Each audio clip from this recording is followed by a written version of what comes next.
Trayambakam yajamahe Sugandhim pushtivaranam Urvarukamiva bandhanam Mrityamukshiyamamrita Trayambakam yajamahe Sugandhim pushtivaranam Urvarukamiva bandhanan Mrityamukshiyamamrita I am yours, you are mine. We'll be just fine. I am yours, you are mine. Love, it spans the sands of time. I am yours, you are mine. Trayambakam yajamahe Sugandhim pushtivaranam Urvarukamiva bandhanan Mrityamukshiyamamrita Trayambakam yajamahe Sugandhim pushtivaranam Urvarukamiva bandhanan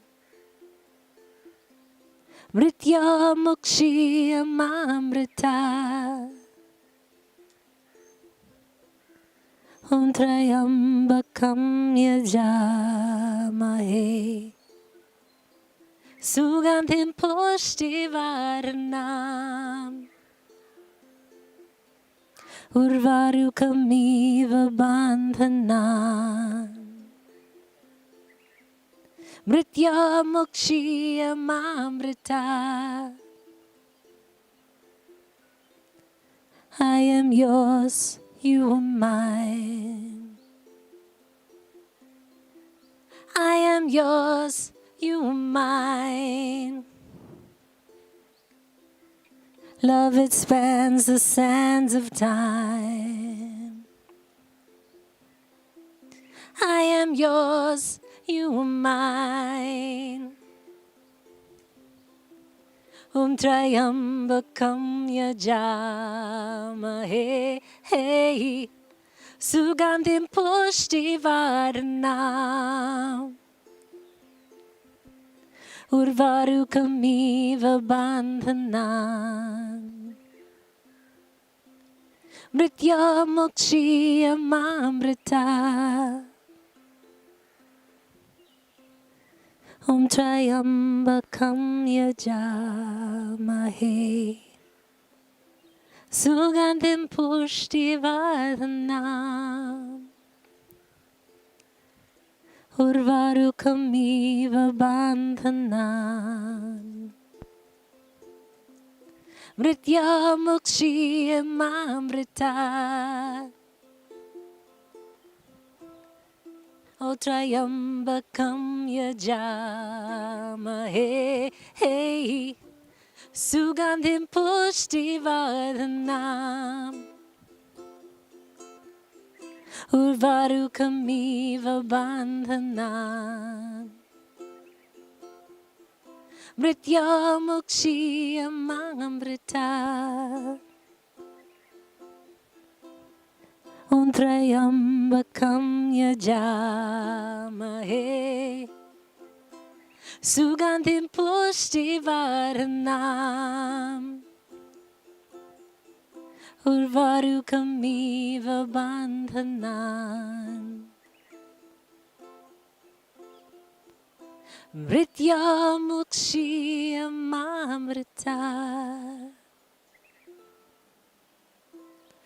I am yours, you are mine.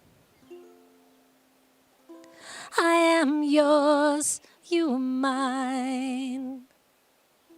Love, it spans the sands of time. I am yours, you are mine. Om Shri Data Ganga.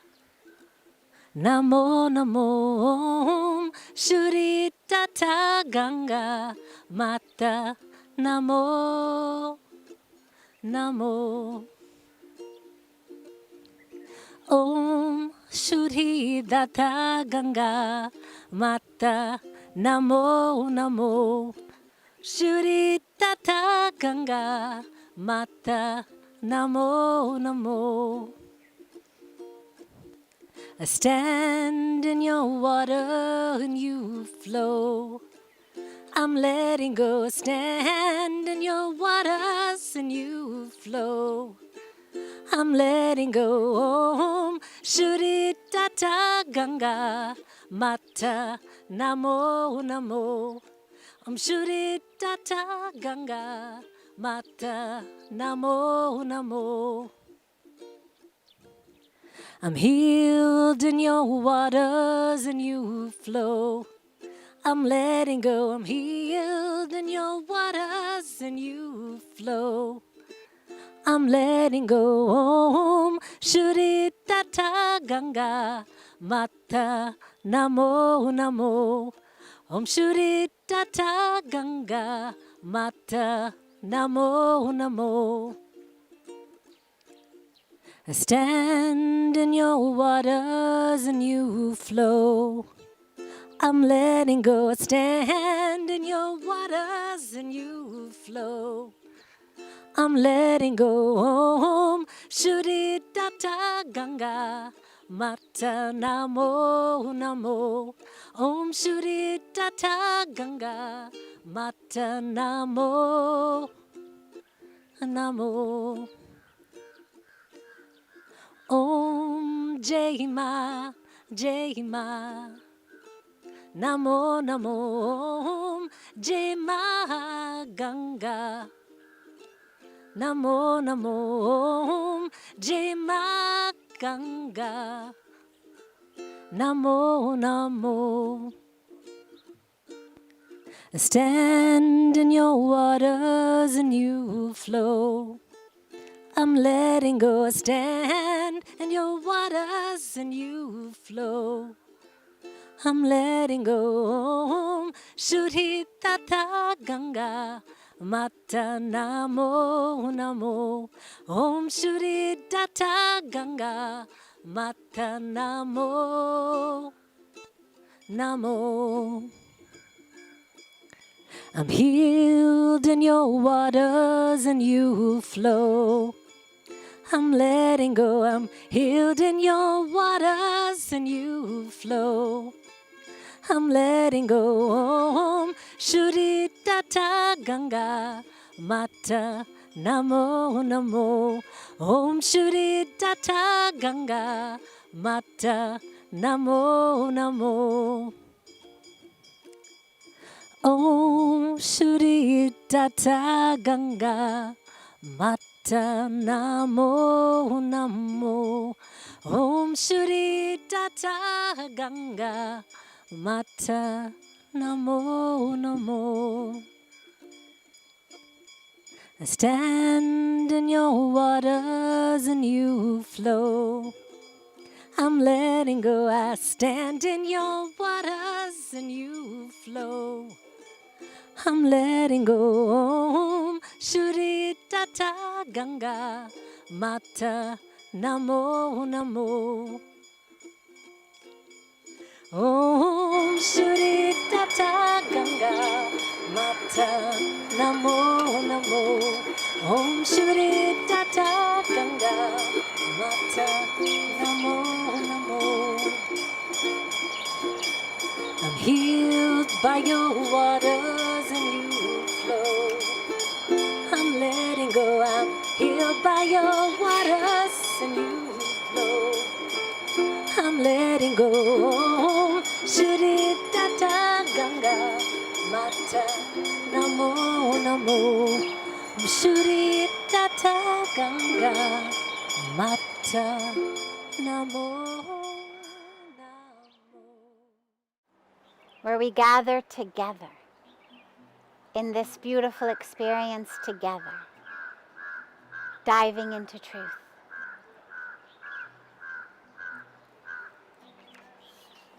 So we begin with our first question.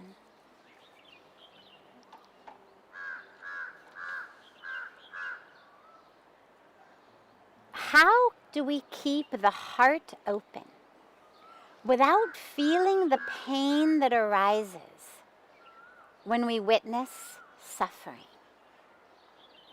How do we keep the heart open without feeling pain that arises when we witness suffering? So first of all, the highest goal in life, the highest, deepest spiritual marker, experience, is not about how pain-free can I live when people around me are suffering. It's how pain-free am I on the inside?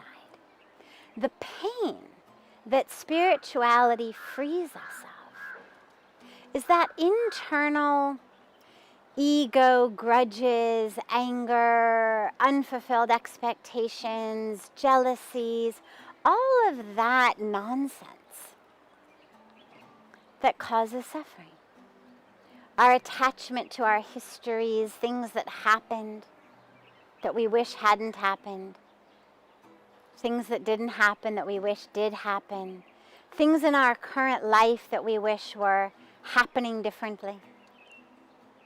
That's the pain that spirituality frees us from.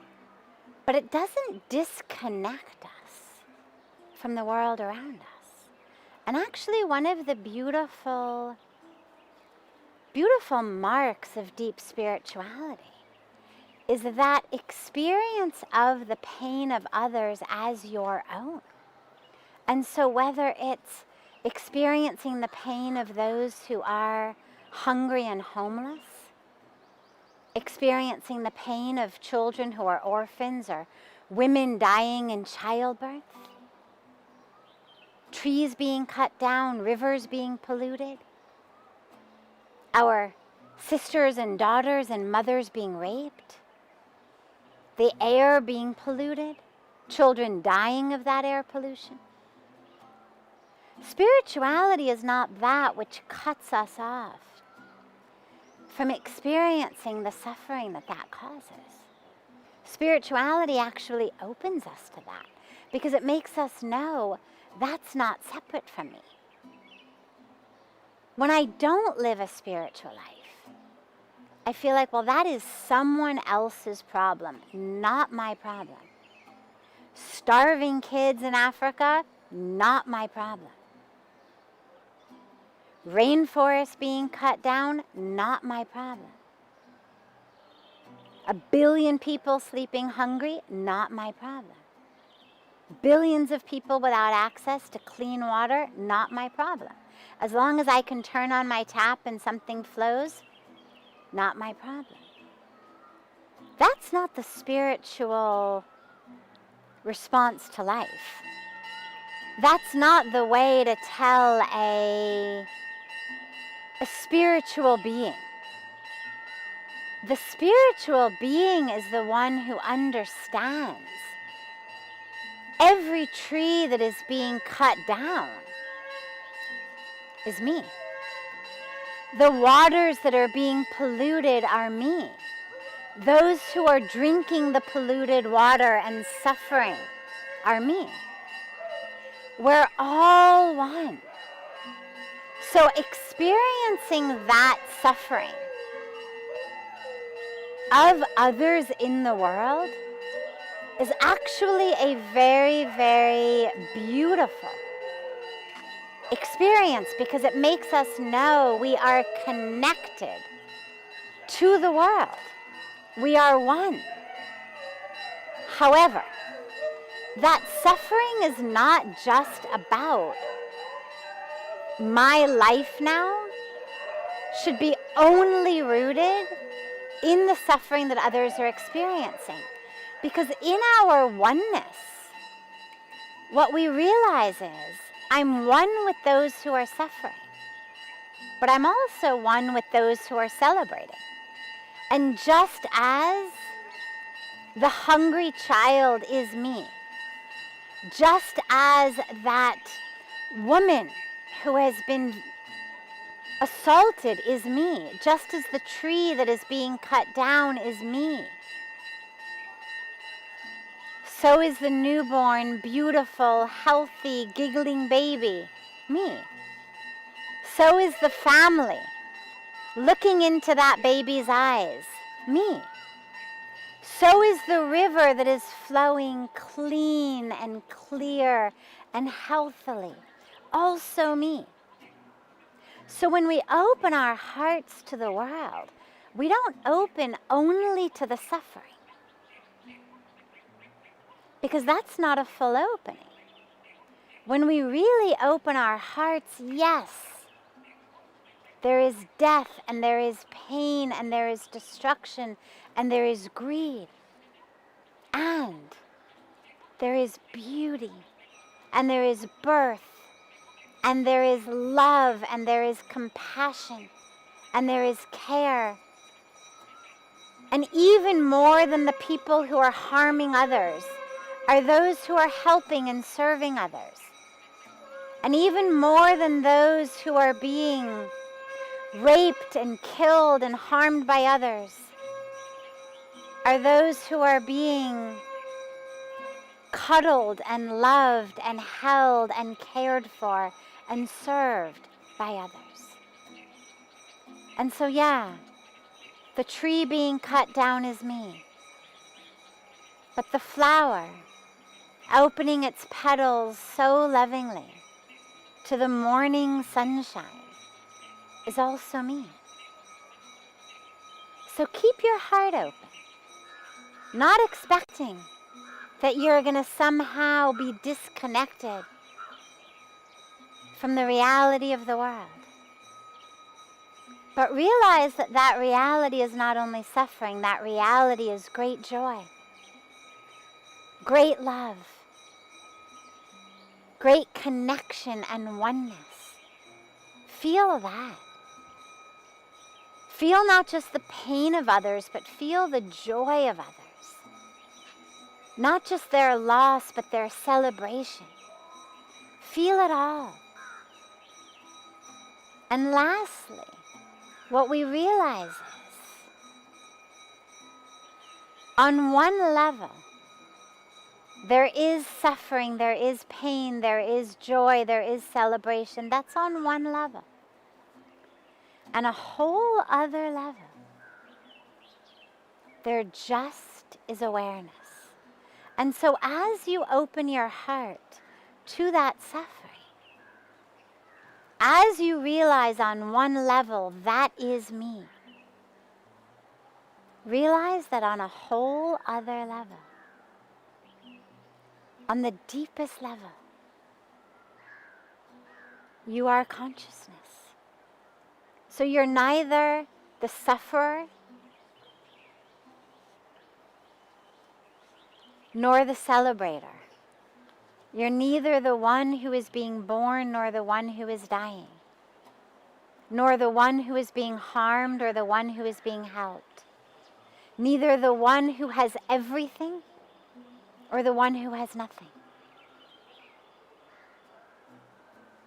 You are the field of consciousness in which that all exists.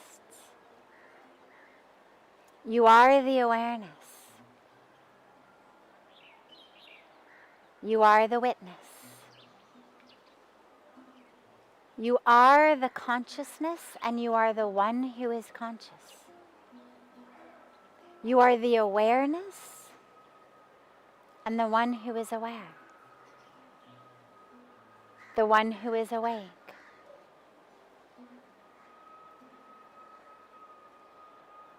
So anchor yourself in that as well. When we really open our hearts, we don't open it just to one level of existence, not just to the level of suffering and pain, or even joy and pleasure, but we open it to the deepest level of pure consciousness, pure experience, awareness, spirit, soul, divinity, whatever word we use, that's also you. And when the suffering that you open to feels so much, re-anchor yourself.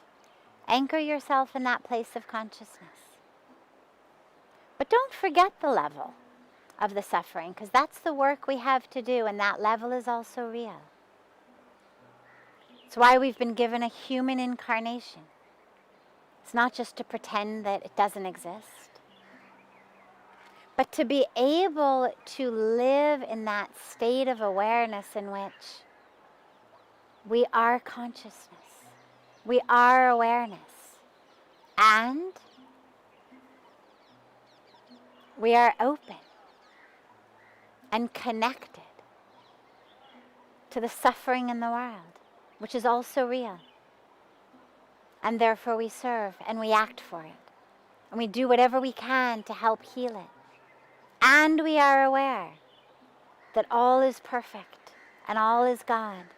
And we use every minute and every moment to work, to end hunger, to end pain, to end deforestation, to end crimes against women, crimes against humanity, crimes against nature. And we anchor ourselves in the perfection of the divine universe. And we get up and serve. And that place where we're not bouncing from one to the other, we're not a pendulum swinging, but we are expansiveness. That's the place of a fully open heart. For our next question, what is the number one solution for healing the world?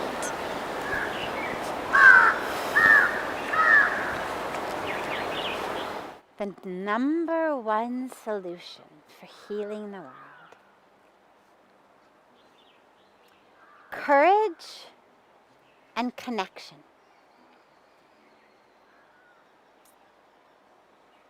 Connection and courage. The problems faced by the world, in the world, stem from really one cause. And that cause is what we call the myth of separation. So I feel separate from God, separate from people around me, separate from myself. Therefore, causes depression, causes anxiety. One of the ways of dealing with that depression, dealing with that separateness, dealing with that misery, alcoholism, drug abuse. Another way, violence, crime. Because separation then, of course, makes me feel like I don't have enough. So it leads to greed, it leads to anger, it leads to lust. It leads to conflict in our families. It leads to the problems that we face in our communities, whether small communities or large communities. I feel separate from people. of different races, different religions, different colors, different sexual orientations, different socioeconomic statuses. There's always an us and a them, an other. And in that separateness, we wreak havoc and harm on the other. Whether just through discrimination and discriminatory practices or through absolute vicious violence and everything in between. Because they are other. We have wars between nations. Again, they are other. What do we fight over? We fight over land. We fight over religion. We fight over power. We fight over money. But I'm only fighting the other. I'm only fighting them because in my mind they are separate from me. They are different. They are other. That land should be mine, ours. That power, that resource should be mine, should be ours. We are right, you are wrong. Us, them. Causes what's happening to our environment. We feel separate from the trees, from the air, from the soil, from the water. So they become commodities for us to use and abuse and discard. We feel separate from future generations. The unborn children, which enables us to squander and defile the world they are going to be born into. So that myth of separation underscores everything that is ailing us today, from the most deeply personal, individual, to the national and international, to the planetary. So the awareness of oneness, connection, is the solution to that. When I know that I am one with all, then A, I don't feel alone, connected to God, connected to myself, connected to Mother Nature, connected to the trees growing in my backyard or the park down the street. I'm connected, I'm not alone. Whether there's another human being in my house, in my room, in my bed or not is irrelevant. I'm connected. Connected to the universe. Fills me. Means I don't have to go out and eat or buy or shop my way to feel full, drink or use to feel full. I don't need to buy more and more and more from factories that are spewing waste into the air, into the soil, into the water to feel full. I'm already full. So connection and courage. Because courage is that makes us know that yes, we can make a difference. We do make a difference. We are making a difference. And that runs both ways. The ripple impact of my existence can either be one that is helping or one that is harming. But it takes courage to realize I actually have an impact. I can have an impact. I am having an impact. I am powerful. Because a lot of us are groomed to feel powerless, to feel small, to feel insignificant and helpless. It takes courage to overcome that and to realize, hey, wait, these choices I'm making, not necessarily the best ones for myself or the planet, and there is an alternative. There's an alternative to anger. There's an alternative to grudges. There's an alternative to addictions. There's an alternative to misery and to crime and to violence. There's an alternative to shopping therapy. But it takes courage to step out of a box that we've all been stuck into. And to really say, hey, wait. Have I too drunk the metaphoric Kool-Aid to believe that literally this is my highest calling, to just get up every day and go somewhere and punch a time clock and come home and sit in front of a TV and drink away my sorrows? Never to actually feel deep love, deep meaning, deep purpose, deep connection? Takes courage. And so when we speak about healing the world or fixing the world, well, remember that world begins with us. So first of all, I have to have the connection and courage within me. The courage to rise. To really rise into the truth of who I am. That isn't necessarily about glamour or prestige or money, but that is the calling of my heart. That is the calling to be able to be a tool in the hands of the divine, to be used by God here on earth. But I have to be connected to know how to be used. Because otherwise it becomes just the games of my ego, or the games of whatever cultural indoctrination I've been subjected to. So I've got to be connected to a deep divine voice within me that speaks my truth, that's free of my fear, of my ego, of my ignorance. And then I have to have the courage to open my heart and to live that connection. May not be what's going to make the neighbors say, wow, you are such a great success, wish I could be like you.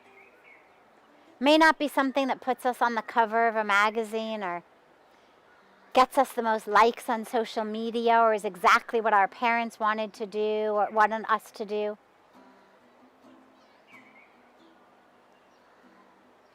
But it's the truth of our hearts.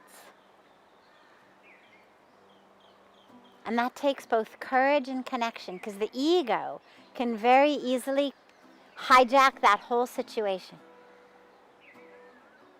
Hijack your whole life. So that's why the connection is required, and then the courage is required. And when each of us lives really as vehicles and vessels for the divine flow on earth, then we live together in love, in oneness, in connection.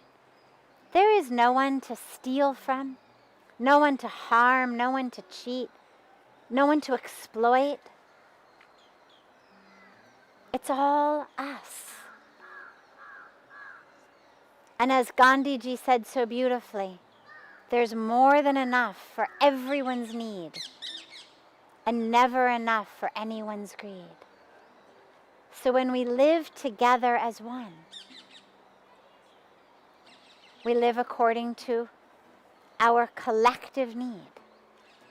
When we live as separate, then we live according to the individual greed of a tiny, tiny, tiny percentage that is bringing about the suffering in the world for so many. So connect and have courage. Every one of us is the answer.